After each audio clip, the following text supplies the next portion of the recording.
Ana Belén Cuenca Abarca. Nació en Almansa, estudió medicina en Albacete, realizó la especialidad de medicina interna en el Hospital Puerta de Hierro de Majadahonda, Madrid, doctora en medicina y cirugía por la Universidad Autónoma de Madrid, ha trabajado en la unidad de autoinmunes en Puerta de Hierro, posteriormente en el Hospital del Escorial, creando la unidad de insuficiencia cardíaca. Tiene conocimientos en salud medioambiental tras realizar el curso por la Universidad de Murcia de líderes de salud medioambiental en España y Latinoamérica, impartido por el responsable de la Unidad de Salud Medioambiente Pediátrica de la Arrixaca, Juan Antonio Ortega. Desde el verano de 2023 ha vuelto a Almansa y trabaja en el Hospital General de Almansa. En segundo lugar, intervendrá Jesús Martínez Moratalla, natural de Albacete, licenciado por la Universidad de Zaragoza en Medicina, especialidad de neumología por la Universidad de Murcia. Ha trabajado en el Hospital de Enfermedades de Tórax Nuestra Señora de los Llanos de Albacete durante 10 años, en el Hospital General Universitario de Albacete durante 30 años, aparte de trabajar en planta de ingresados y en consultas internas de neumología. Responsable del Laboratorio de Función Pulmonar desde su inicio. Consulta de asma y EPOC. Coordinador del Registro de Enfermedad Respiratoria de Origen Laboral en Castilla-La Mancha en 2010. Investigador principal en Albacete del Estudio Europeo de Salud Respiratoria durante 20 años. Investigador principal en Albacete de RINEXA, iniciales en inglés de salud respiratoria en el norte de Europa, España, Suiza y Australia. Pertenece a 3 asociaciones de patologías respiratorias, una española, SEPAR, otra europea, ERS, otra castellano-manchega, SOCAMPAR, en las que ha participado activamente en congresos. Profesor asociado de la Facultad de Medicina de Albacete, Universidad de Castilla-La Mancha, y es jubilado desde 2016. Y en tercer lugar, expondrá su conferencia Toni Jorge, maestro de profesión ya jubilado, nacido en Gestalgar, en la serranía del Turia y adoptado por Villora, pueblo de la serranía baja conquense, con 3 años de ciencia y tecnología en la Nau Gran de la Universidad de Valencia y con estudios de botánica. Pertenece a Ecologistas en Acción de La Manchuela y entregado por completo a la lucha por el medio ambiente, contra la ganadería industrial y contra los excesos de la supuesta transición verde. Luchador contra el lavado verde que practican muchas industrias como la del biogás. A continuación, pues intervendrá, como acabo de decir, Ana, que pertenece a la plataforma y va a dinamizar la charla-conferencia. Muchas gracias.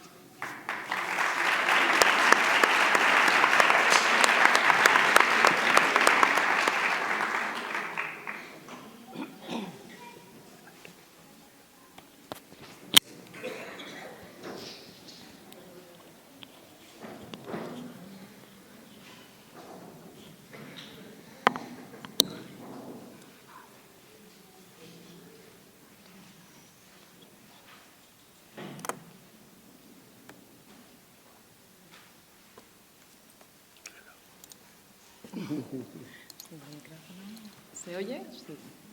Vale, buenas tardes. La medicina va cambiando constantemente, no solo por los tratamientos novedosos y por las nuevas técnicas que se van desarrollando para diagnosticar las enfermedades, sino también van cambiando las enfermedades a las que nos vamos enfrentando. En esta gráfica que os he puesto, vemos como en las últimas décadas, desde 1990, ha habido un aumento de enfermedades no transmisibles, es decir, de enfermedades que consideramos en su mayoría crónicas. Estas enfermedades tienen un alto impacto en la población y cada vez esta población pues, está más enferma.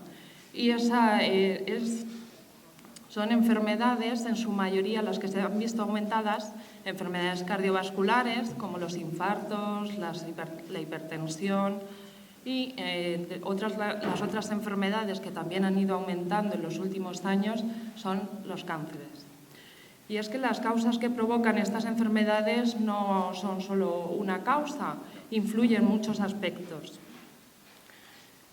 En primer lugar, pues afecta la biología que tenemos cada uno. Cada uno nacemos con una genética, pero nos van impactando los estilos de vida que vamos llevando, los servicios de salud a los que tenemos acceso, pero también el medio ambiente. En un artículo que se publicó en el Lancet, que es una revista que los médicos utilizamos para estudiar porque publican estudios bastante relevantes, publicaron un estudio que hablaba de si los sistemas públicos sanitarios están fallando en el control de los factores de riesgo a la hora de estas enfermedades que se ven implicadas. En este lado vemos cómo las que están en lila y las que tienen mayor intensidad son los factores de riesgo, es decir, aquellas condiciones que nos van a predisponer a tener enfermedades y han ido incrementándose a lo largo de los últimos años. En primer lugar, la que más ha aumentado es la obesidad, pero si nos fijamos, en segundo lugar es la contaminación atmosférica. Pero hemos logrado también disminuir algunos factores.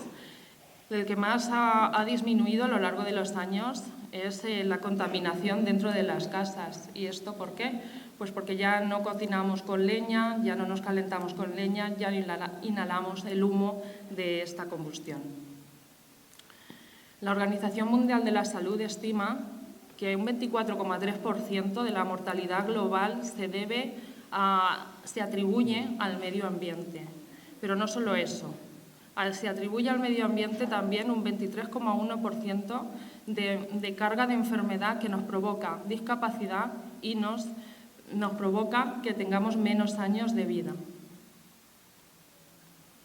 Y es que el medio ambiente nos impacta en nuestra salud ya se conoce desde hace tiempo. En 1962, esta mujer, Rachel Carson, que era una bióloga, publicó su libro Primavera Silenciosa. En él hablaba de las investigaciones que hizo tras las fumigaciones masivas de DDT. Observó que se produjo, tras estas fumigaciones, un descenso de las poblaciones de aves. Lo vio relacionado con una alteración en la cáscara de los huevos y esto hacía que las crías no llegaran a término. El DDT es un insecticida que mata a los insectos, pero estos insectos, con este tóxico, también pasa a las aves que se comen los insectos. Al igual que los cereales que están en contacto con este insecticida, pues también pasa a los humanos. Y esto pues era tóxico. La industria química, que era pues muy potente, conspiró contra el libro y contra ella, llamándola mujer histérica y probablemente comunista. Pero a pesar de ello, se demostró que era un tóxico para el ser humano, que provocaba cáncer, que provocaba mutaciones y se consiguió prohibirlo en 1972. Gracias al trabajo de esta mujer y de sus investigaciones se crearon las primeras leyes de control medioambiental en Estados Unidos. En España también tenemos a un referente, que es Félix Rodríguez de la Fuente. Es conocido por su serie de televisión El hombre y la tierra, pero tuvo una labor muy importante de educación medioambiental, poniendo en valor nuestra fauna autóctona y la conservación de nuestro ecosistema.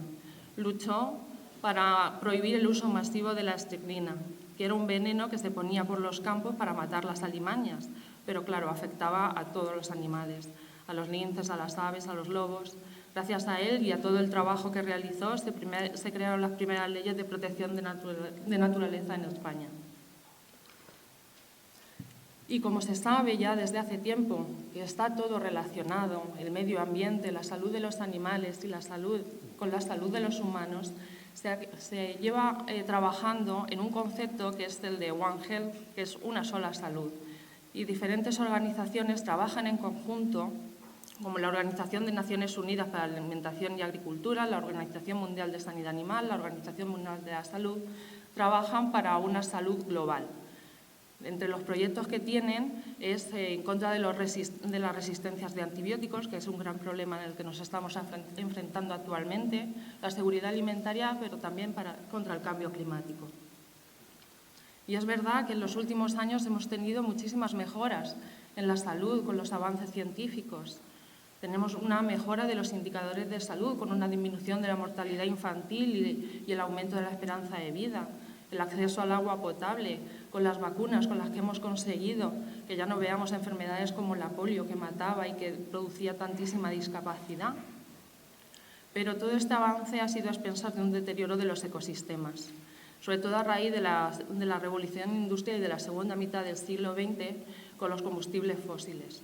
Estos combustibles provocan contaminantes que son liposolubles, es decir, que se acumulan en las grasas y contaminan el suelo, el aire, el agua, y nosotros entramos en contacto con ellos a través de estos.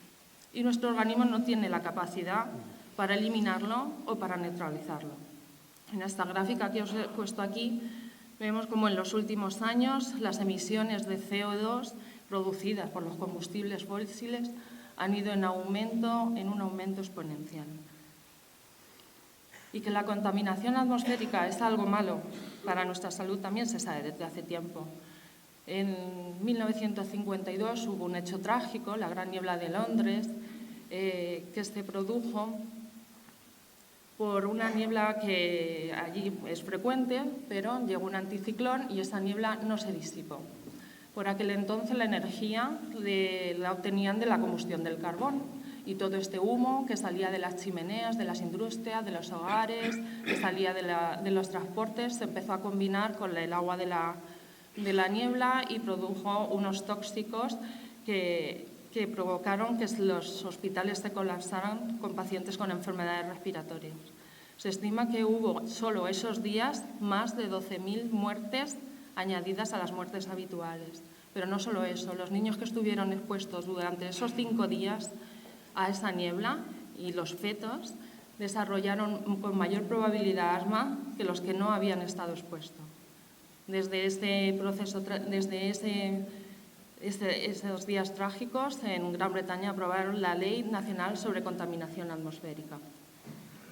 Pero a pesar de todos estos conocimientos que tenemos de que la contaminación y los combustibles fósiles nos provocan enfermedad, seguimos en una cultura de la basura. Seguimos consumiendo estos combustibles y sus derivados, los plásticos. Aquí vemos en esta gráfica cómo también ha habido un aumento exponencial en la producción de plásticos y no se degradan fácilmente, sino que se fragmentan en trocitos muy pequeños, los microplásticos. Y estos microplásticos entran en contacto con nosotros, en nuestra piel, los inhalamos y los ingerimos. Se estima que ingerimos 5 gramos de plástico a la semana, que equivale a una tarjeta de crédito todas las semanas. Y al año 250, 3 muñecas Barbies. Y claro, esto no tiene muy buena pinta. Y efectivamente, ya empiezan a haber estudios que se ve cómo estos plásticos, estos trocitos de plástico, pues entran en contacto con nuestras células y alteran su funcionamiento. Y se han visto también relacionados con el desarrollo de cáncer.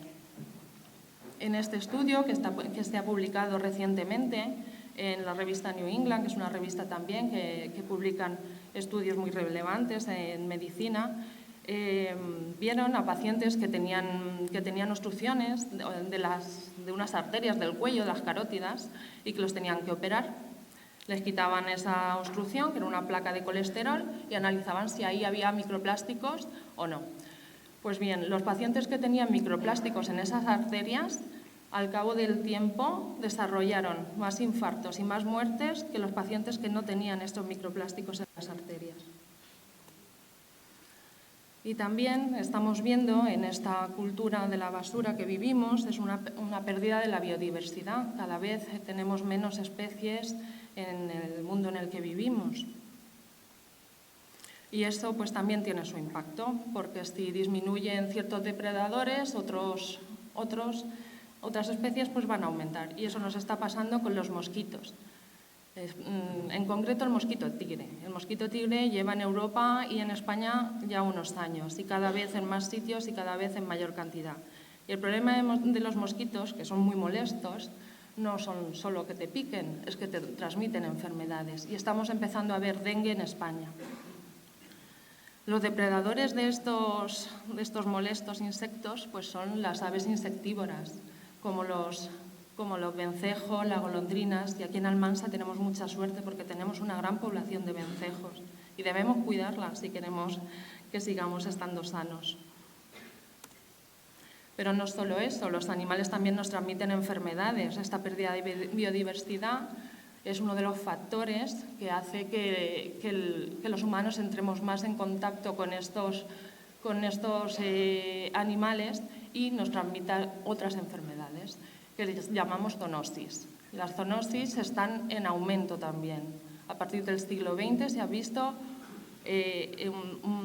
una cantidad de enfermedades de este tipo. El VIH, la enfermedad de Lyme, que la transmiten las garrapatas, el virus Hendra, el virus Nipah, que ha habido un brote grave en India con muertos, la gripe aviar, la gripe del oeste del Nilo, que ha habido en España, en concreto por Andalucía y por Extremadura, produciendo también muertos, el virus de la viruela del mono y el coronavirus. La pandemia del COVID nos demostró la importancia y la magnitud que tiene la relación animal-humano y medio ambiente.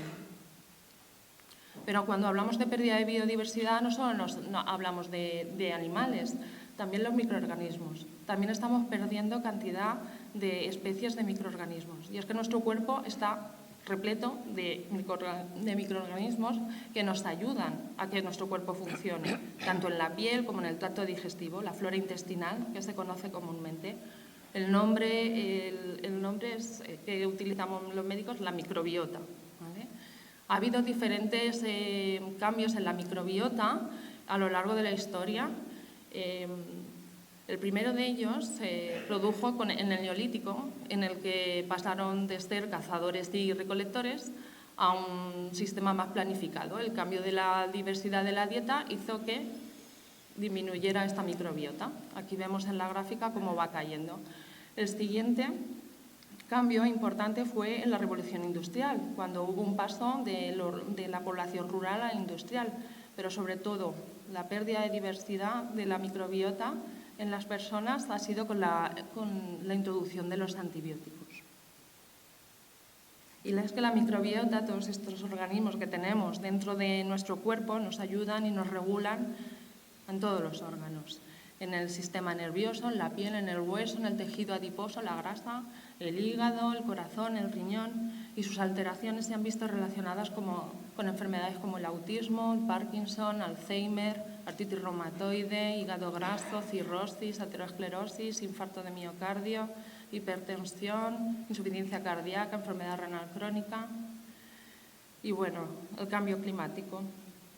El cambio climático nos está afectando a nuestra salud.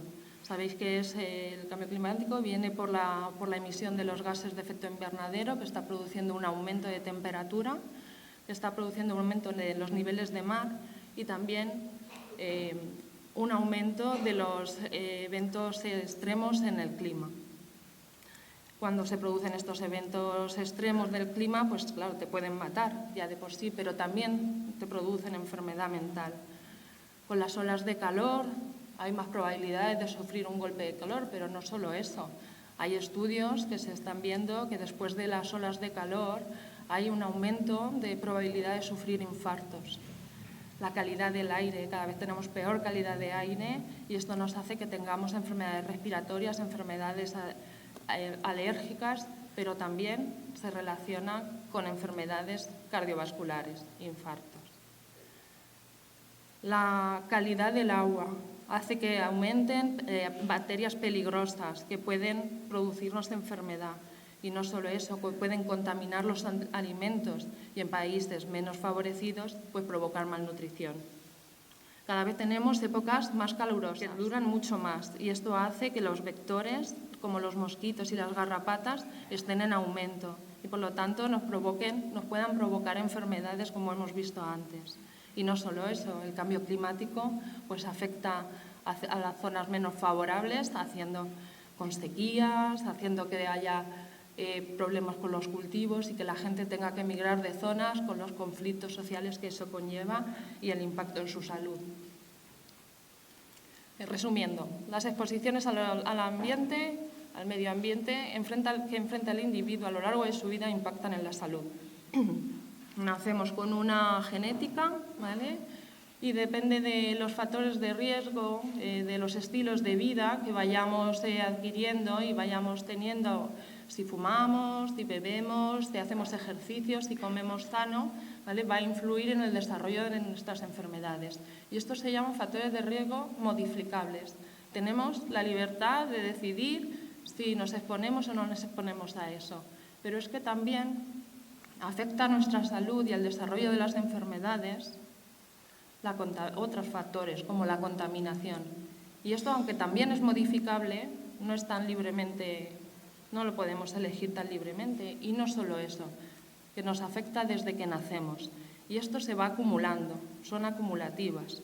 Y va produciendo en el cuerpo humano una inflamación muy larvada, muy pequeña, que no vemos en los análisis, y la enfermedad empieza de forma subclínica, es decir, que no da síntomas ya en la etapa infantil y en la juventud. Los contaminantes son producidos en su mayoría por los combustibles fósiles y los derivados. Urge cambio, urge energías alternativas. Por eso el Gobierno ha creado leyes del cambio climático y de la transición energética y está promoviendo la implantación de energías renovables, entre ellas el biogás.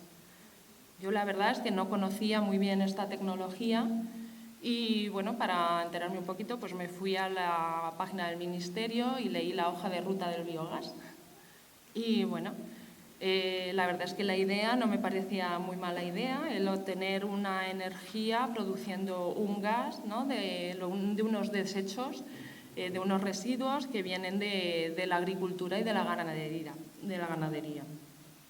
Pero cuando seguí leyendo, pues me entraron algunas dudas que quería aquí, algunas cosas que vi. Hablan también en esta ruta de que el metano es el segundo factor que más influye en el cambio climático y este metano pues, viene del sector agropecuario, de la agricultura, de la ganadería, pero también en un tanto por ciento importante, un 20-26%, de fugas de plantas de biogás de pobre diseño o mal mantenimiento. También hablan de que debe priorizarse el uso directo del biogás en localizaciones cercanas a su producción y que estas actividades de las plantas no deben de ir en detrimento de las buenas condiciones de los hábitats naturales. Y teniendo en cuenta los antecedentes que tenemos de la anterior planta de biogás, de compostaje, que fue condenada por sus malas prácticas, por todos los vertidos que tuvieron, fue condenada a 5 años. En la sentencia recoge que realizaron análisis de los residuos y de los vertidos que se vieron en esta planta en 3 ocasiones y en ellos se obtuvieron todos estos tóxicos en unos niveles elevados, muy elevados a los permitidos. Estos compuestos se han visto que contaminan el aire, incluso que pueden trasladarse a grandes distancias y permanecer en el aire largos periodos, que contaminan el agua y que también contaminan el suelo. Recordemos que esta planta está encima de un acuífero. Si se contamina, que con estos vertidos y la cantidad de tóxicos que se vieron, se suponía y se supone que esto ha sido contaminado, esa agua se puede después utilizar para regar cultivos y para el uso humano, poniéndonos nosotros en contacto con estos tóxicos. La mayoría de estos tóxicos pasan a la placenta, es decir, si mujeres embarazadas están en contacto, puede pasar al feto y también a la leche materna. Y se han visto que afectan al desarrollo neurológico de los niños y también se han relacionado con cáncer. Y es que en Almansa tenemos mucha suerte porque tenemos unos entornos muy cercanos a nuestra población, con una biodiversidad rica. Y en una de ellas es la Laguna del Saladar. Todos habéis visto las fotos con los flamencos, pero no solo hay flamencos. También hay todas estas aves, que estas fotografías me las ha pasado un amigo, Nacho Sánchez Carcelén, de la fauna que se ha avistado allí. Usardo ratonero, ave fría, jilguero lugano, cigüeñuela, aguilucho lagunero, cernícalo, aguilucho cenizo, la bandera blanca, la bandera boyera, cigüeña, que pasaba por allí. Y es que es importante mantener esta biodiversidad porque nos va a proteger. Además, estas aves, muchas de ellas rapaces, también van a controlar las plagas. Y si observáis aquí lo cerquita que está la planta de fertilizantes antigua, donde quieren poner la planta de biogás a la laguna del Saladar, y lo cerca también que está de nuestra población. Aquí está el Molino Alto, por si os sirve de referencia. Y con todo esto, yo como ciudadana y como médico, pues me hago las siguientes preguntas que me gustaría que se fueran respondiendo con vuestras ponencias. ¿Qué tipo de residuos orgánicos van a utilizar? ¿Están almacenados al aire libre, como vimos el año pasado? ¿Hay distancia suficiente para evitar la llegada a la población de olores y tóxicos? ¿Puede afectar a nuestra salud? ¿Son los niños más vulnerables? ¿Puede ser un llamamiento para instalar macrogranjas? ¿Qué problemas de salud pueden traer estas? ¿De dónde vienen los residuos y cómo? ¿Cómo se transporta el biogás? ¿En camiones que producen CO2? Este proyecto plantea cantidades asumibles para una población como Almansa. ¿Realmente hay una reducción de emisiones de gases invernaderos según está planteado este proyecto? ¿La localización de la planta puede dañar nuestro ecosistema como la laguna del Saladar? ¿Qué pasa si se inunda la zona? ¿Puede haber filtración de tóxicos a los acuíferos como ha pasado con la anterior planta? ¿Puede contaminar el suelo y los cultivos cercanos? ¿Son seguros y aprovechables los fertilizantes que se obtienen? ¿Se necesita agua para los procesos de la planta? ¿Y en qué cantidad? ¿Genera mucho ruido? ¿Puede afectar a la fauna? ¿Cómo controlar los escapes de metano que puedan tener? ¿Hay riesgo de incendio y de explosión? Gracias. Muchas preguntas.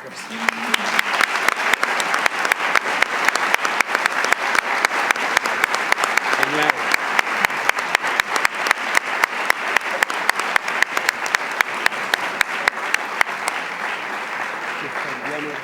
Que está en la ciudad, pero creo que hay mucha iniciativa y fuerza aquí. Estáis haciendo muchas cosas.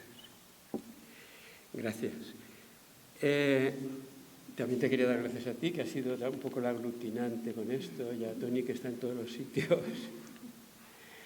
Bueno, habéis oído eso que dice Radio 3 cuando se anuncia: eres lo que escuchas. Lo piensas y dices, bueno, de alguna forma, un acto fisiológico de escuchar, pues puede que me influya en algo. Lo podríamos extrapolar a otras funciones como eres lo que comes. O, ¿por qué no, yo como neumólogo, eres lo que respiras? Pues parece ser que sí que tiene que ver, según estaba diciendo Ana, y según vamos a ver ahora también, que lo que respiramos nos afecta y mucho. ¿De qué vamos a hablar? Yo voy a hablar un poquito de la planta de biogás, no solo demonizando, diciendo alguna ventaja que puede tener, no esta, sino en general otras, o sea, con matices. Y sobre todo yo lo que quería ver era qué productos se iban a utilizar para ver qué repercusión pueden tener en la salud. Los tipos de contaminantes procedentes de la planta, definir unas pinceladas sobre qué es la contaminación, aunque todos lo sabemos, y qué repercusión pueden tener en el medio ambiente y en la salud. Pues el tema del biogás se basa en la digestión anaeróbica de la materia orgánica. Produce un gas que tiene un 60-65% de metano. Es un gas que también lo producen las vacas por fermentación digestiva y es uno de los gases que tiene mayor poder de efecto invernadero, y también dióxido de carbono. En principio dice que lo que pasa es que este gas no se eliminaría, sino que serviría para energía, para calentar y para tratamiento de... Perdón, a ver un momento. Ayúdame. Era para calentar y para gas. Para el biometano. El biometano se puede utilizar para calefacción, para calentar, para generación de electricidad. Y generación de electricidad, claro. Efectivamente, eran las ventajas. También entre las impurezas lleva una parte muy pequeña de ácido sulfídrico. El ácido sulfídrico es aquel también de la degeneración, de la fermentación anaerobia, como en las lodazales o en las alcantarillas, es el típico olor a huevos podridos, que en dosis muy bajas es maloliente y en pequeñas dosis ya empieza a producir síntomas respiratorios, en mucosas, en ojos, nariz e incluso a muy bajas pueden producir fatiga, disnea respiratoria y parada cardíaca. Las ventajas son en que es un sistema eficaz para tratamiento de residuos orgánicos. Produce el gas renovable y evita la emisión espontánea del metano, porque es reconducida para todas estas funciones. Pero tiene inconvenientes. Los residuos a tratar no siempre son biodegradables y el difícil manejo, el transporte y el almacenamiento de los residuos hace que produzca emisiones prácticamente de forma inevitable al entorno y a la comunidad. Y los digeridos no siempre son fertilizantes, como nos anuncian. Fundamentalmente yo creo que estaría relacionado estos inconvenientes con el tamaño. Y en concreto, en los de Almansa, ¿qué cantidad van a traer? Van a traer 300.400 toneladas al año. 321.000 toneladas supondría 900 toneladas al mes y más de 30 toneladas al día de restos orgánicos. Parte de estas toneladas, puestas aquí en rojos, hay 24.000 toneladas de purines. Como es tan importante esta aportación, es por lo que mi charla se va a dedicar más a los purines. Equivale a más de 2.000 toneladas al mes. O sea, al día van a entrar en Almansa unas 66 toneladas, entrarían unas 66 toneladas de purines al día. Si una plaza de cerdo produce 2,15 metros cúbicos o toneladas de purín al año, esto sería equivalente a que en Almansa sería equivalente a que hubiese como 6 granjas industriales de cerdos aquí, de unas 2.000 cabezas, unas 2.000 plazas. Este es la tabla que ha puesto Ana de un trabajo que hizo ella, le encargaron para ver la detección de productos tóxicos que se habían encontrado. Ya os ha explicado ella los tóxicos que había y lo que repercutían tanto en el medio ambiente como en la salud. ¿Qué es la contaminación? Aquí vemos una fotografía de Barcelona en la que se ve la boina de Barcelona y un ciclista que se supone que quiere ser saludable haciendo ejercicio y está respirando todo esto. Aquí nos sirve para hablar de qué es la contaminación. Es la presencia de sustancias nocivas en el medio ambiente, o bien en la tierra, como comentábamos antes, o bien en el agua, en los acuíferos, o en el aire. Esas sustancias nocivas son perjudiciales para la vida en general, para las plantas, para los animales y para las personas. ¿Qué son los contaminantes? Pues hay gases y hay lo que se llama partículas. Partículas son sustancias sólidas, pueden tener distintos orígenes y que, como luego veremos, se clasifican por su tamaño y su propia composición. Hay componentes contaminantes primarios, se llaman primarios porque se vierten, no hace falta ver óxido de azufre, de nitrógeno, etcétera, que se vierten directamente en el medio ambiente, y hay otros que se llaman secundarios. Secundarios porque van a surgir de la combinación de los primeros con otros. Aquí con los purines tenemos amoníaco y aquí resulta que se va a formar sulfato amónico y nitrato amónico, que, como ha dicho antes Ana, están durante semanas en el aire y viajan a cientos de kilómetros. Para ver qué es lo que tienen los purines, nos apoyamos en este artículo de una revista veterinaria en el que nos dice los purines es las deyecciones de los animales mezcladas con restos del lecho, paja, alimentos y agua en cantidades variables. Entonces, tanto dentro de las granjas como lo que se expulsa por parte de algunos granjeros a la tierra o lo que sale al aire, dentro de los contaminantes gaseosos son monóxido de carbono, es que nada más tocar la pantalla, monóxido de carbono, anhídrido carbónico, óxidos nitrosos, amoníaco, que es aquí un protagonista principal, metano de nuevo, pero no reconducido, sino de metano al aire, y de nuevo gas sulfídrico. Las partículas orgánicas son de los propios excrementos, el pelo y la piel de los animales, secreciones, piensos, endotoxinas. Hay que tener en cuenta también que hay virus, bacterias y hongos, y todo esto, material particulado, partículas muy finas, aerotransportables. Todo este cóctel de gases y de partículas orgánicas se convierten en una mezcla respirable, en un aerosol que, bueno, dependiendo, ya veremos cómo puede afectar más o menos. Cómo repercute en el medio ambiente. Esta es una fotografía que nos ha cedido Nati, la alcaldesa de Balsa de Bes, y que está muy metida en el tema de la plataforma de Stop Granjas Industriales.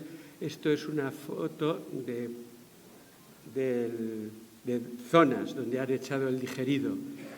Aquí se ve más o menos en la composición, el aspecto que tiene y cómo permanece allí. En el medio ambiente.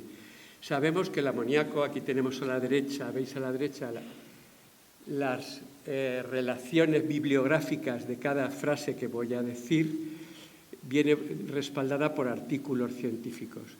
Dice que el amoníaco atmosférico tiene un papel importantísimo en la formación de partículas, afectando a la calidad del aire. ¿Os acordáis que he dicho que había unos contaminantes primarios? Pues el amoníaco asociado a ellos va a dar partículas finas, dentro de la clasificación que veremos ahora, secundarias. No son primarias, sino secundarias. Las emisiones mundiales de amoníaco se han triplicado desde la época preindustrial, principalmente a expensas de la ganadería y la agricultura intensivas. A veces cuando se habla solo por la agricultura, abarca ganadería y agricultura intensivas, y el uso generalizado de fertilizantes. El exceso de amoníaco en ecosistemas pobres en nitrógeno actúa como un fertilizante, realmente como si fertilizáramos.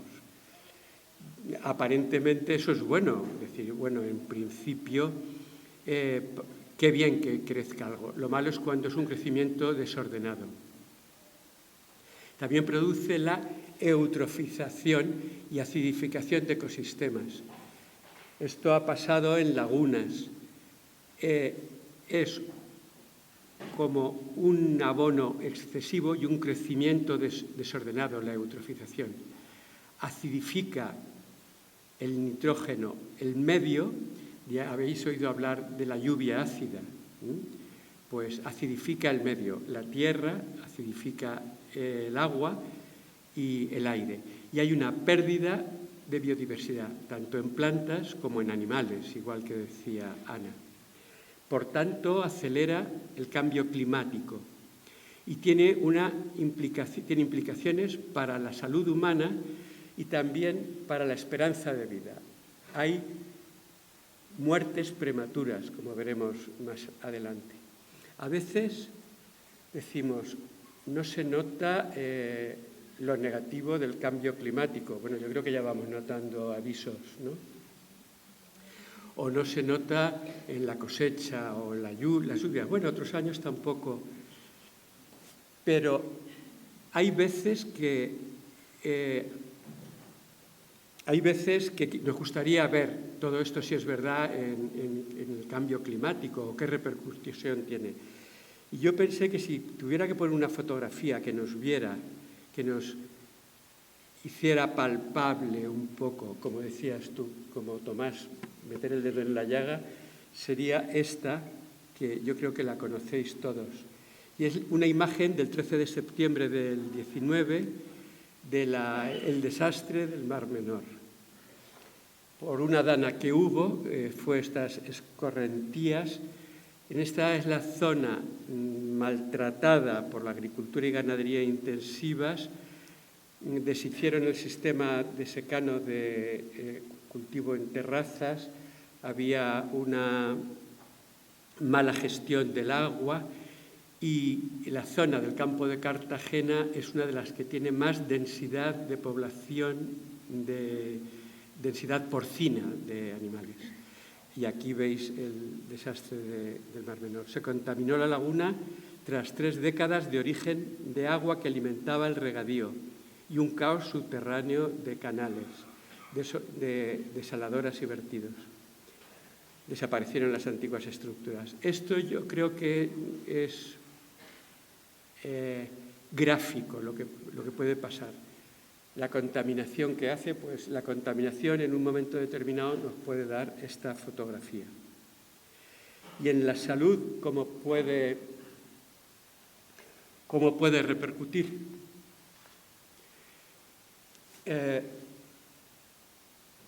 Las partículas puede ser de distintos orígenes, orgánicas o inorgánicas, y se clasifican por su tamaño. Aquí están comparadas con el calibre de un cabello humano. Las partículas amarillas son las PM10, es el diámetro de las partículas. Las azules son las partículas de 2,5 milímetros, que siendo más pequeñas, paradójicamente, son más peligrosas porque son más respirables. Y las partículas y las rojas, que están en el ecuador del azul, son las ultrafinas. Se dividen por su tamaño y por su propia estructura o composición. Hay algunas que son auténticos tóxicos y venenosos. Pero es que, curiosamente, ellas mismas pueden llevar encima lo que se llaman autoestopistas en superficie tóxicos, como el arsénico, el plomo, el cadmio, el ácido sulfúrico o compuestos orgánicos volátiles no metano, que también algunos son cancerígenos. Esto es para que le pongáis cara y ojos a las partículas, o sea, que existen y que las más finas son las más peligrosas. Pero bueno, ¿en cuánto tiempo puede perjudicarme la contaminación? ¿En qué distancia? El trabajador, el que está lejos. ¿Qué nivel de riesgo tiene la contaminación? Depende de qué producto es o la mezcla de productos, del grado de concentración, de la distancia al foco emisor, del tiempo de exposición. Esta es fundamental, porque esta exposición sería lo que llamamos contaminación a largo plazo. El que pase por la autovía puede que se entere, a lo mejor si un día el viento pasa, puede que se entere solo del mal olor, pero no tendrá repercusión como para la gente que vive próxima. Y también, como decía Ana, depende de la propia idiosincrasia del individuo. Hay individuos o más fuertes o más sanos y hay otros que tienen patología previa. Todo esto hace que el nivel de riesgo no afecte igual a todo el mundo. Desde el hospital coordinamos un registro de enfermedad respiratoria de origen laboral, del panadero, el pintor de spray o el minero, etc. Y vimos que había una incidencia en Castilla-Mancha de 185 casos por millón de personas y trabajadores al año. O sea que trabajadores por lo que había en Castilla-Mancha. La paradoja de esto, ¿por qué os lo presento? Porque la mayoría, cuando el paciente va a consultar, tiene un problema respiratorio, pero ha estado conviviendo con el enemigo, sea el granjero, ganadero, peluquero, pintor, panadero. Y, curiosamente, en las entrevistas, en los cuestionarios de riesgo, no lo relacionaban. Lo que sí relacionan muy bien es el gato. El gato, hay una relación, el asma por sensibilidad al epitelio de gato es una asociación inmediata. Pero hay otras que el problema respiratorio o la sensación, la disnea y tal, es a las horas o a los días. Quiero decir que, imagínate, hay gente como, lo mismo que hay contaminaciones que se perciben por la vista o por el olor, esas por lo menos avisan, pero hay pacientes que vienen con un derrame pleural, un mesotelioma, y es secundario a la famosa uralita. Ya hemos aprendido a preguntar los médicos cuando vemos eso, la profesión la preguntamos siempre, y en relación, ha estado conviviendo con la uralita, o muchas mujeres de albañiles que limpiándoles el mono han hecho mesoteliomas. Quiere decir que hay contaminaciones con las que estamos conviviendo y no hemos, ni olían mal ni se notaba en la vista. Hay contaminaciones silenciosas que luego nos puede la fotografía.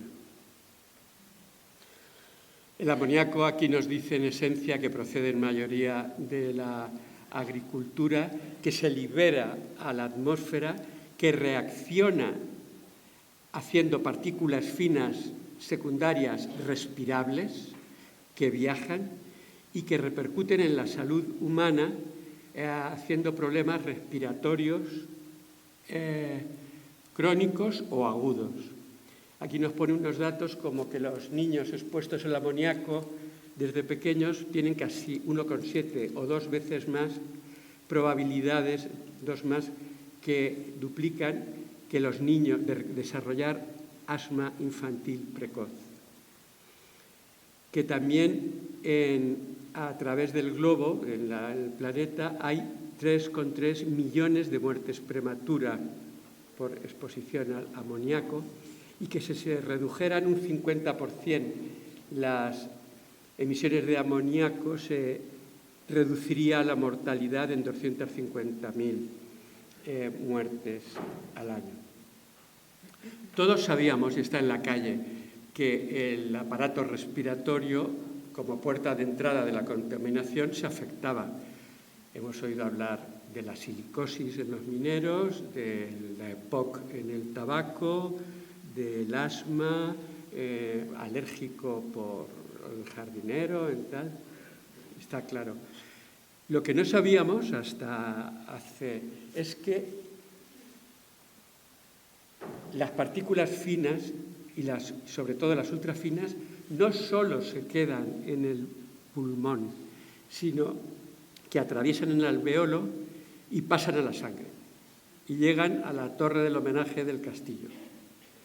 O sea, pasan al torrente circulatorio. En esta diapositiva es un estudio de 2006, pero con resultados de finales del siglo XX, en el que veían que en los pulmones no solo había inflamación pulmonar y repercusión, sino que hablaba lo que se llama inflamación sistémica en todo el organismo por estrés oxidativo. Había alteraciones de la sangre, había más coagulabilidad, había alteraciones de los vasos, por tanto de órganos irrigados como el corazón y el cerebro. O sea, aquí ya se vislumbraba, ya la comunidad médica nos lo decían, pero ahora hay mucho más patología reciente. Esto os lo comentaba Ana. Hay un artículo muy bueno que es una revisión de distintas sociedades médicas. Son 2 artículos. El primero habla de cómo se demuestra cómo la contaminación del aire produce daño en los tejidos cuando ha pasado al organismo. Aquí tenemos la parte más vulnerable del pulmón, esta esponja. Pues las partículas finas llegan hasta aquí y algunas de las finas, si el sistema de limpieza, de depuración del pulmón puede más, es capaz de sacar, de limpiar tabaco, contaminación, etc. Pero hay veces que el sistema no puede depurar y hace auténticas deposiciones que se quedan y que pueden dar lugar a cicatrices o a cáncer. Pero lo que nos va a hacer la partícula ultrafina que pasa va al torrente sanguíneo y es presentada a todos estos órganos que veis en la diapositiva. Todos estos órganos son afectados, la contaminación que entre es presentada a todos estos órganos. Y todas las patologías que ha dicho Ana están relacionadas con la contaminación. Es lo que llamábamos el otro día, hoy se ha dado en llamar a todo este grupo de enfermedades que están asociadas a la forma de vida del siglo XX, como la falta de ejercicio, el sedentarismo, la obesidad, la hipertensión, el colesterol y, por ende, cardiopatías, enfermedades respiratorias, enfermedades neurodegenerativas, las enfermedades no comunicables, no transmisibles, ¿no? Cuando yo estudiaba eso no estaba en mi libro. 5 minutos. Pues esta otra diapositiva es de otro estudio que vuelve a decir toda la repercusión que hay en el organismo. Y esta diapositiva, fijaros en toda la cantidad de órganos y aparatos que hay señalados en esta. Ahí llega la contaminación. Esta diapositiva está dedicada a Ana, está muy preocupada por la repercusión. Sugiere que la contaminación atmosférica, sobre todo en los primeros 5 años de vida, se relaciona con cambios estructurales en el cerebro. Por primera vez se tiene en cuenta la exposición que va desde la concepción, desde que está en el embarazo, el niño, que le llega por medio de hasta los 8 años y medio de vida. Este es un esquema en el que dice lo mismo. Lo ha hecho desde Barcelona y es global. El periodo de mayor susceptibilidad a los contaminantes atmosféricos va desde la concepción hasta los 5 años. Y en este periodo están especialmente relacionados con cambios estructurales en el cerebro. La zoonosis era lo que comentaba Ana, la cantidad de enfermedades que pueden pasar de los animales a las personas, en estos casos del cerdo. El cerdo está considerado un reservorio potencial de nuevas enfermedades para el hombre y han estado implicados en la gripe H1N1. Y por medio de todo esto y de los purines puede pasar también a los hombres. Estas son parte de estas enfermedades. Y dentro de las bacterias que nos pueden comunicar son bacterias multiresistentes, o lo que decía Ana, como la resistencia a los antibióticos. Empieza a ser un problema de salud pública. Y fijaros lo que tenéis aquí por defender. Es una foto que me han cedido desde aquí de Almansa, Carlos Hernández Baeza. Como conclusión, podríamos decir que la contaminación tiene consecuencias medioambientales y consecuencias en la salud de las personas. Gracias.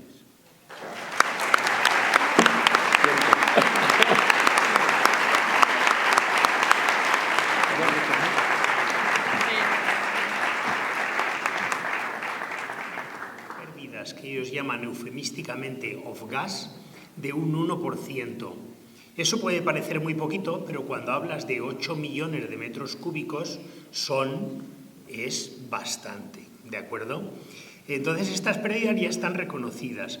Y luego en cuanto al metano, también resulta que cuando una planta de biogás se abastece, por ejemplo, de purines, los purines que llegan ya han perdido en el almacenamiento en balsa, en los 2 primeros meses, el 75% del metano.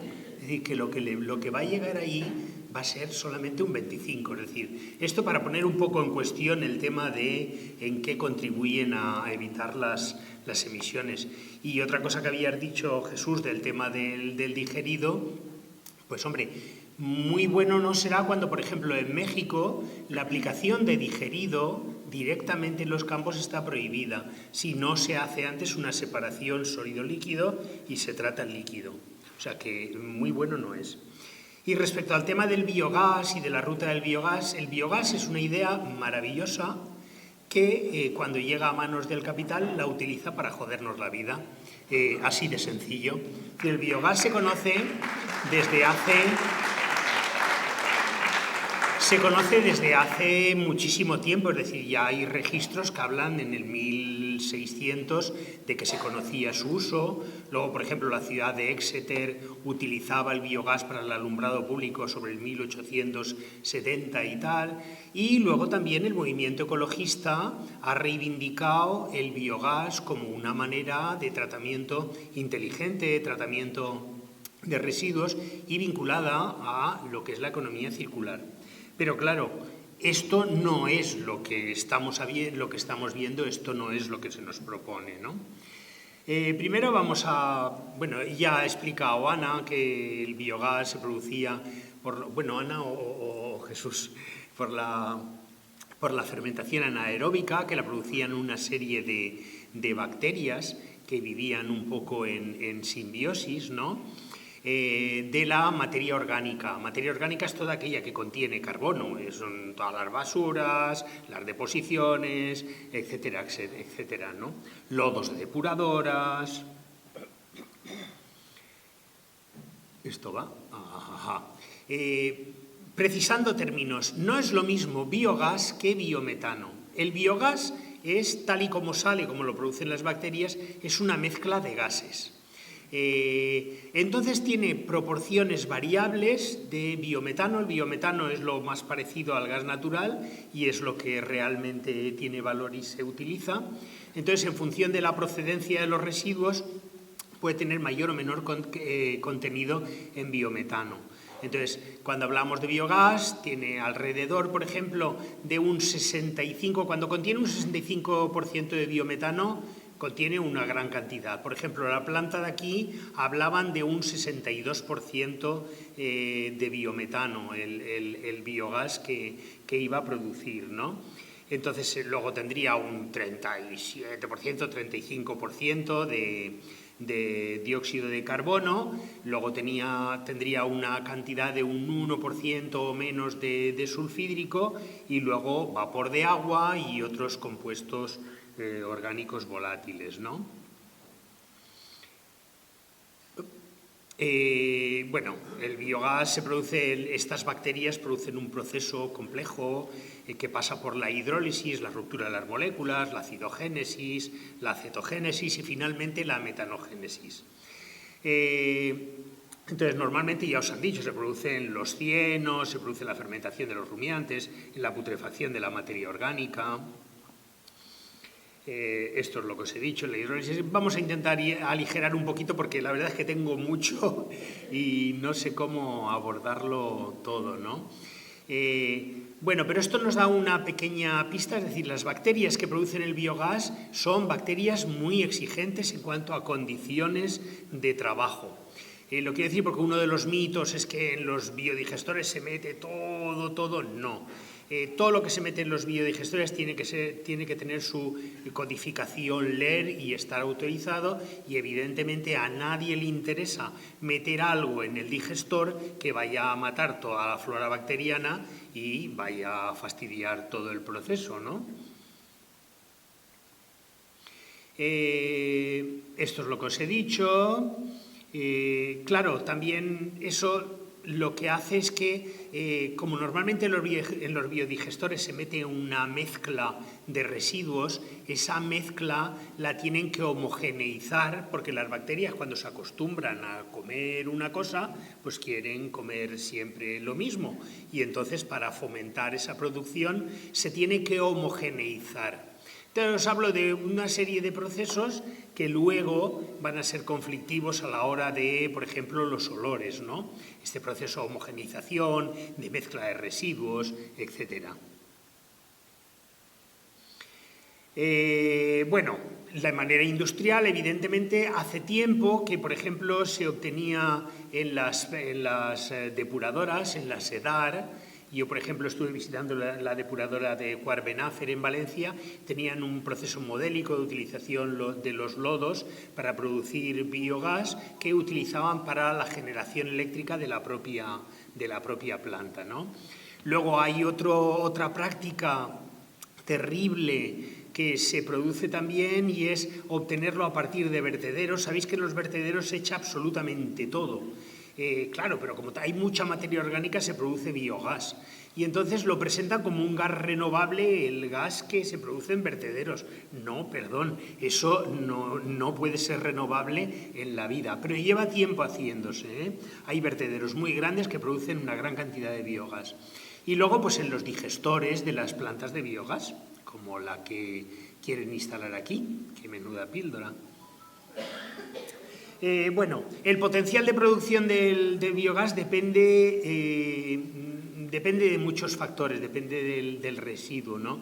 Puede oscilar entre 15 y 70 metros cúbicos por tonelada de materia fresca, pero en el caso de grasas, aceites, etcétera, puede llegar a los 400 metros cúbicos por tonelada, lo cual es una cantidad considerable, ¿no? Lo que menos produce son los restos agrícolas, 15,4 a 20. Cuando veáis nm cúbico es normal metro cúbico, es decir, metro cúbico en condiciones ambientales, ¿no? Curiosamente, por ejemplo, el purín es uno de los purines de cerdo. Voy a hablar de plantas de biogás. Esta de aquí tiene una cantidad relativamente pequeña de purines con relación a otras, pero el modelo realmente con el que nos enfrentamos son de plantas de biogás basadas en los purines, en la ganadería industrial, ¿no? Entonces, precisamente, los purines de porcino dan una cantidad de 9,6 a 31 normal metros cúbicos, depende, por tonelada. Y no solamente eso, de biogás. Luego resulta que el contenido en biometano del biogás a partir de purines es muy pequeño, es decir, es del 53%. ¿Os acordáis que había dicho antes el 65-70 como un buen rendimiento? Pues es un 53%. Todo lo otro es sulfídrico y dióxido de carbono, ¿no? Y bueno, el problema que os hablaba de la metanización. Luego el aviar tiene un alto potencial. Lo que pasa es que el aviar, por ejemplo, no contiene agua, es un estiércol seco y entonces se tiene que mezclar con estiércoles húmedos y esto responde a una de las preguntas del consumo de agua.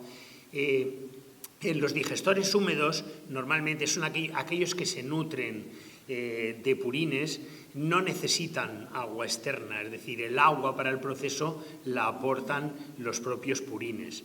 Lo que pasa es que los purines tienen una proporción de carbono-nitrógeno terrible, muy mala para la producción y entonces los tienen que mezclar. Entonces se mezcla, por ejemplo, con aviar, con estiércol aviar o con otro tipo de residuos, ¿no?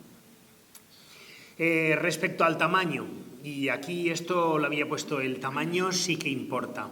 Esto nos va a dar un poco una idea de por qué hemos llegado al modelo que se está impulsando, ¿no? Es decir, en cuanto a los usos podemos tener una pequeña planta de generación térmica, es decir, el biogás lo utilizamos para quemarlo, para cocinar, para calefacción.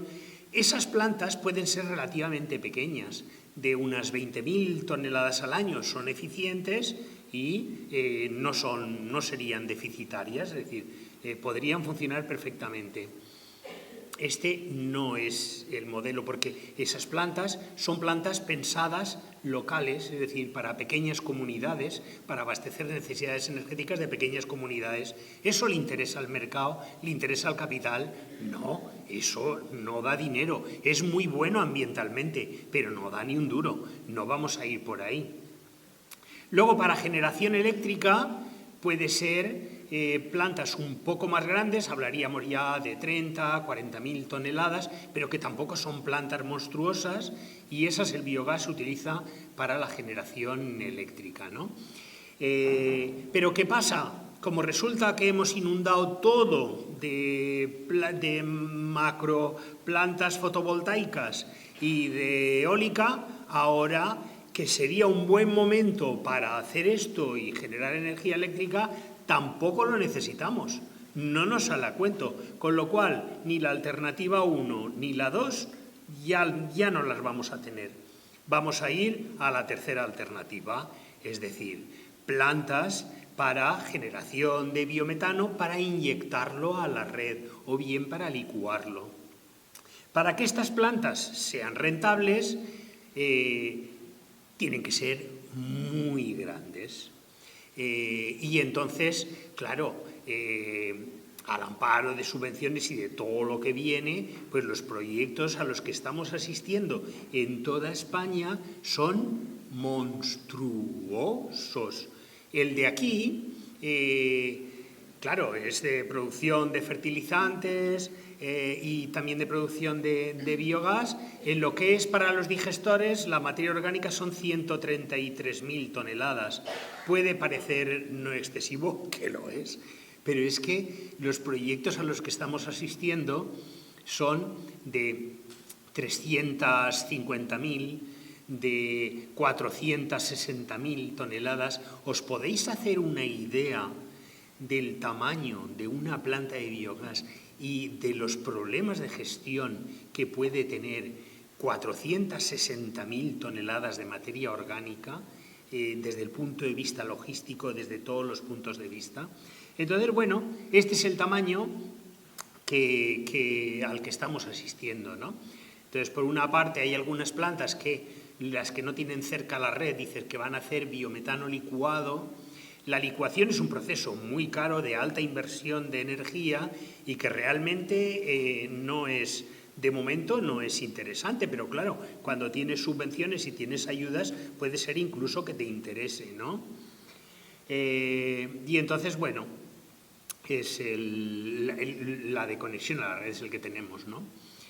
Pero bueno, claro, otra realidad hubiera sido posible realmente. Si las cosas se hubieran hecho y se quisieran hacer con cabeza, otra realidad sería posible. Porque las plantas de biogás son las que tienen mejor relación de potencia por superficie ocupada.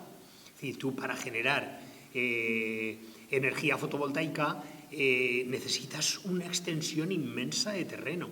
La eólica exactamente lo mismo. Para generar la misma cantidad con pequeñas plantas de biogás necesitarías muy poquita superficie, ¿no? Pero bueno, como lo que interesa es otra cosa, pues no hemos ido ahí, ¿no? Pero el biogás es una renovable más, porque ahora está el segundo punto del debate, porque claro, yo ahora siempre que veo un artículo, se apuesta por las energías renovables, van a instalar una planta de biogás. Bueno, vamos a intentar analizar un poquito eso.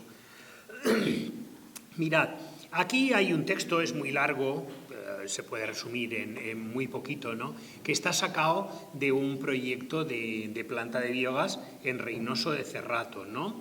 Y que hace la siguiente justificación para decir que es renovable. Bueno, las plantas capturan la energía del sol a través de la fotosíntesis, la convierten en enlaces químicos, y luego estas plantas se someten a diversos procesos hasta que llegan a la mesa de las personas, se las comen los animales, etcétera, etcétera.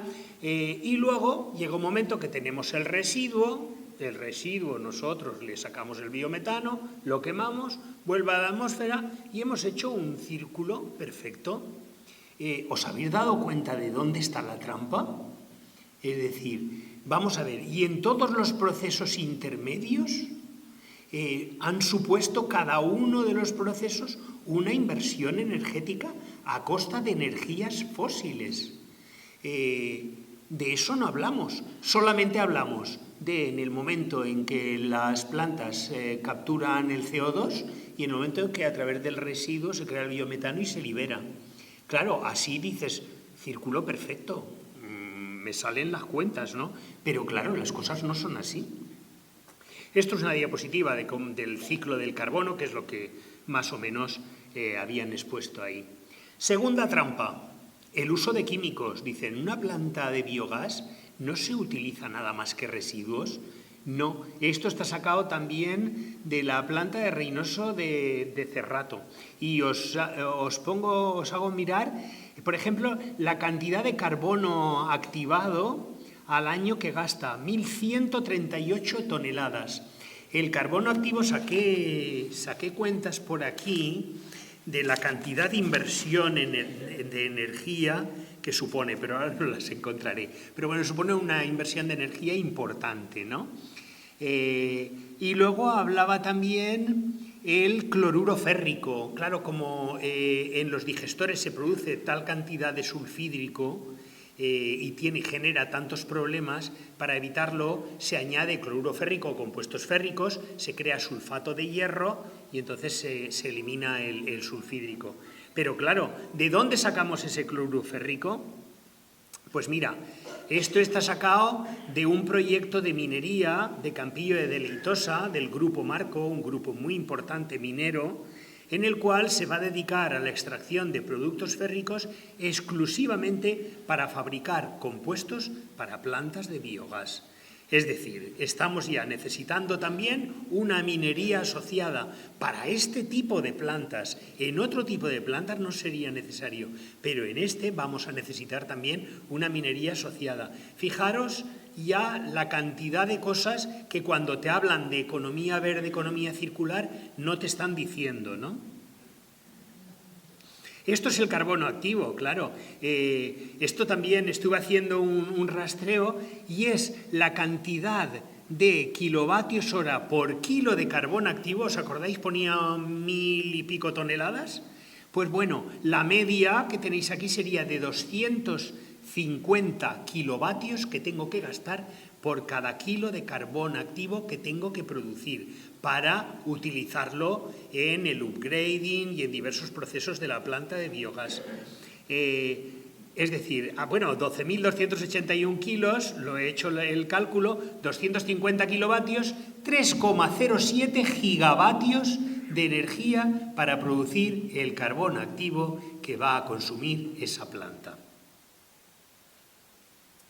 Bueno, lo de los escapes es lo que os había dicho ya. Y bueno, cómo participan en los ciclos de nitrógeno y tal. Bueno, ahora lo que he hecho aquí ha sido un pequeño ejemplo, porque como siempre nos dicen, la economía circular, el biogás está relacionado con la economía circular y toda esta mandanga, ¿no? Bueno, pues aquí tenéis el gráfico de lo que sería la economía circular y yo lo que sostengo es que no es economía circular porque se restringe únicamente a la última parte del proceso, obviando todos los procesos intermedios, ¿vale? Se restringe únicamente a la recogida y al reciclado. Todo lo demás, toda la inversión energética que hay ahí, la obvia por completo. Con lo cual, claro, según esos residuos y el proceso por el que hayan pasado, podré considerarlo renovable o no. Es decir, no es lo mismo que yo utilice residuos de una siega que yo utilice purines de cerdo o estiércol de aviar, ¿no? Entonces, como la mayor parte de plantas, esta no, pero esta, claro, es que aquí buscan la máxima rentabilidad por lo que he visto, y han hecho un diseño redondo, es decir, aquí cogen lodos de depuradoras, grasas, etcétera, lo que mayor rendimiento tiene, ¿vale? Pero la mayor parte de las que hemos visto, a las que asistimos, proceden o están basadas en la ganadería industrial. Entonces, vamos a ver si, bueno, aquí es las emisiones de la ganadería industrial, no vamos a entrar. Lo previsto también, es decir, que conforme la población en Europa tiende a disminuir, el consumo que da origen a esta ganadería industrial tiende a crecer, cosa que nos tenemos que plantear en mor de un consumo responsable. Y ahora vamos a centrarnos en una granja de cerdos, de porcino, ¿no? Y vamos a ver, en primer lugar, tenemos que saber, cuando llega una chuleta a nuestro plato, esa chuleta, qué huella de carbono ha tenido, para ver si yo, con el biometano que genero, compenso esa huella de carbono o realmente me estoy columpiando, ¿vale? Entonces, bueno, aquí tenéis en todo el proceso, desde que se empieza a cultivar lo que es la comida de los animales hasta que llega a la mesa, hay muchísimas emisiones directas e indirectas que contribuyen al efecto invernadero, ¿no? Y estuve buscando estudios y tal hasta que encontré un estudio de un ingeniero que hacía un rastreo de esas emisiones y hacía una estimación global de las emisiones que se producían por kilo de carne de cerdo. Y fijaros este gráfico de barras, 3,5 kilos de CO2 equivalente por cada kilo de carne que nos comemos, de carne de cerdo que nos comemos, ¿no? Aquí tenéis lo que es la parte dedicada que proviene de la alimentación, del óxido nitroso, etcétera, etcétera. Y aquí tenemos la huella de carbono de la fabricación de los piensos. Os llamo la atención en que, por ejemplo, por cada kilo de girasol se produce 1,5 kilos de CO2 equivalente. Entonces, vamos a ver la huella total de una granja de 2.000 cerdos. Vamos a ponernos en contexto. Tenemos una granja de 2.000 cerdos, van a producir 4.300 metros cúbicos de purín al año y yo esos los voy a meter en un digestor, voy a obtener biogás, biometano, ¿vale? Y entonces voy a calcular lo que me he ahorrado con todo esto. Bueno, si tenemos una granja de 2.000 plazas, 2,4 ciclos producen 4.800 cerdos al año. Estos cerdos se comercializan con 110 kilos, ¿no? Entonces, tenemos 528.000 kilos de carne de cerdo producidos, ¿no? Si esto lo multiplicamos por 3,5 kilos de CO2, nos sale la cifra de 1.832.846 kilos de CO2 equivalente con nuestra pequeña granjita, que el consejero de Agricultura de Castilla-La Mancha dice que es familiar, con nuestra pequeña granjita de 2.000 cerdos. ¿Os dais? ¿Podremos recuperar estas emisiones con el biogás que hagamos? Bueno, si a través del purín se pueden obtener 20,4 metros cúbicos de biogás de media por cada metro cúbico, como tenemos 4.300 metros cúbicos, entonces vamos a producir 87.720 metros cúbicos de biogás. Si le estimamos una pobreza, aquí fui tremendamente benévolo, del 65% de biometano, que las cifras son del 53%, o sea que a todo esto que os voy a contar, tirarle todavía más por lo bajo. Entonces vamos a tener 57.018 metros cúbicos de biometano. Este biometano es lo que en las cuentas yo voy a contar que si lo quemo no estoy quemando energía fósil, por lo tanto, estas serían las emisiones negativas, ¿eh? Pero el 35% del CO2 que se produce, que separo del biometano, ¿ese qué hago con él? Ese directamente va a la atmósfera. Hay industrias que proponen la licuación. Vale, lo licúo, gasto mucha energía para licuarlo y luego, cuando llega a la industria, la finalidad es otra vez que vaya a la atmósfera, con lo cual no puedo considerar que lo esté retirando en absoluto. Eso está ahí. Bueno, estos son más cálculos y vamos a ir un poquito más deprisa porque estos son los cálculos mediante una tabla de Excel que he hecho, ¿no? Lo importante aquí es que veáis que, bueno, sí que es verdad que al retirar el estiércol del proceso yo estoy retirando emisiones. Entonces, están en verde las que yo retiro, 202.450 kilos de CO2. 122.451 de CO2 el del biometano, o sea, al utilizarlo, y luego puesto en rojo los 60.268 del CO2 que emito. A ver, que se ha ido para allá. Entonces, el total de lo que yo retiro son 264.634 kilos, ¿vale? ¿Os acordáis de las emisiones que había producido la granja? ¿Eran 1.800.000? Si le quitamos esto, ¿creéis que le estamos quitando una gran cantidad? Pues bueno, en el escenario más benévolo, favorable, yo estoy retirando el 14,4% de las emisiones, una cifra totalmente ridícula. Que me cuenten que estamos contribuyendo con estas plantas de biometano que se basan en la ganadería industrial a evitar el cambio climático, pues hombre, contarme otra cosa, pero eso no, las cifras cantan, ¿no? Y esto son las cosas que no he contado, porque los residuos, por desgracia, para llevarlos a la planta, se transportan por carretera, es combustible fósil. Si una planta tiene unas dimensiones extraordinariamente grandes, 400.000 toneladas, 200.000, va a necesitar residuos de muy lejos que se van a transportar por carretera, combustible fósil. Eso no lo he contado tampoco. La energía que gastan las plantas en sus procesos, que a veces son entre un 20 y un 30% de lo que producen, lo gastan en sus procesos. Bueno, y luego del nitrógeno ya os ha hablado Jesús de lo que pasa con él, ¿no?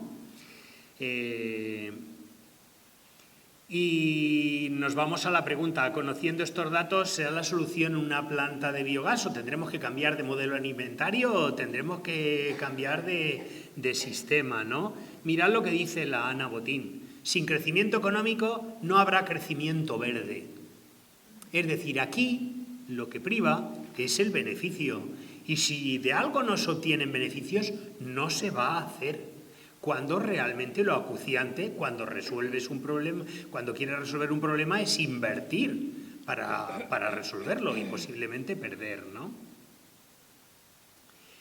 Bueno, y esto es lo que os ha comentado también Ana de lo de la ruta del biogás. España, claro, esto no solamente está promovido desde España, esta industria, sino también desde Europa. En Europa lleva tiempo, es cierto, lleva tiempo funcionando ya. La generación que tenemos en España es muy pequeña, era de 2,4 teravatios hace 2 años. Entonces, el plan del Ministerio era que se produjeran 10 teravatios en el 2030, ¿vale? Luego creo que lo han ampliado a 20, es decir, supone multiplicar por 5 la cantidad, ¿no? Para alcanzar la neutralidad climática, ¿no? Claro, lo que pasa ahí también es que hay un intento desesperado, por una parte, de obtener una rentabilidad de los residuos y por otra parte, lo que se está comentando de obtener la soberanía energética, es decir, de depender de lo que nosotros produzcamos. Pero ahí también tenéis la trampa. Es decir, si yo lo obtengo a partir de ganadería industrial, ahora no dependo del gas natural de Rusia, pero dependo de todos los insumos de Brasil y Argentina que llegan por barco para alimentar a mi ganadería industrial. Con lo cual, sustituimos una dependencia por otra, ¿no? Este gráfico es el consumo de gas natural, porque, bueno, una cosa, la patronal del biogás aquí en España lanzó un órdago de que el potencial de producción de biometano en España, de gas natural, era de 163 teravatios, cuando Europa lo ponía en 130 y pico, ¿no? Aquí tenéis el consumo anual de gas natural, 363.711, es decir, 363 teravatios, ¿vale? Es decir, la patronal considera que la mitad lo podríamos cubrir nosotros. No hay nada más falso que ese hecho, ¿no? Esto es lo de la ruta del biogás, que ya os lo he contado. Y esto es la distribución que piensan de dónde se podría obtener ese biogás. Cultivos intermedios, biomasa forestal, vertederos, etcétera, etcétera. Hay una cosa más interesante que es la cantidad de plantas que consideran que se pueden y deben construir en España. 2.326 plantas de biogás. No hablan del tamaño, que también sería interesante saberlo. Y, por ejemplo, en Castilla y La Mancha hablan de 305 plantas de biogás. ¿Os imagináis lo que supone para el territorio seguir las indicaciones de la patronal del biogás? Claro, ellos tienen muchos intereses aquí. Y luego tenéis el nicho de negocio que todos los días, si miráis el periódico, leeréis noticias de este estilo. Reganosa, Repsol y Naturgy invertirán 146 millones para transformar los purines de las granjas en biometano y fertilizantes. Lo que va a hacer aquí Abonos Montagut. Un grupo de Dinamarca impulsa, este es el grupo que impulsó la planta en Lérida, es en Tiudesio, de 460.000 toneladas, y que tienen proyecto 2 más ahí, en la misma zona, ¿no? Luego tenéis Cepsa, que crea un acuerdo con Kira Ventures para hacer no sé cuantísimas plantas. Y la pregunta es que la industria que nos lleva al colapso climático de repente se ha vuelto verde, nos va a sacar de él. Os he puesto aquí unas declaraciones de Antonio Turiel, que lo más curioso es que conforme vamos implementando renovables, no estamos sustituyendo fósiles, las estamos aumentando, las estamos añadiendo, porque lo que se está haciendo es continuar la vía del crecimiento económico, que requiere cada vez de más energía, con lo cual no vamos por buen camino.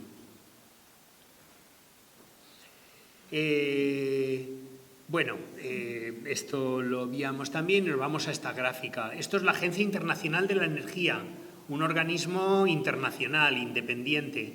Son las previsiones que tienen hasta el 2050 de consumo de energía. Lo que tenéis arriba es lo verde y todo lo que tenéis dentro del recuadro es el fósil. ¿Os dais cuenta cómo sigue creciendo el consumo de fósil? Bueno, y yo creo que... no, me paro, porque si no... ¿Vale? Hay más cositas, pero si hay preguntas, eso sería más interesante, ¿no? Que la gente pregunte. Pues nada.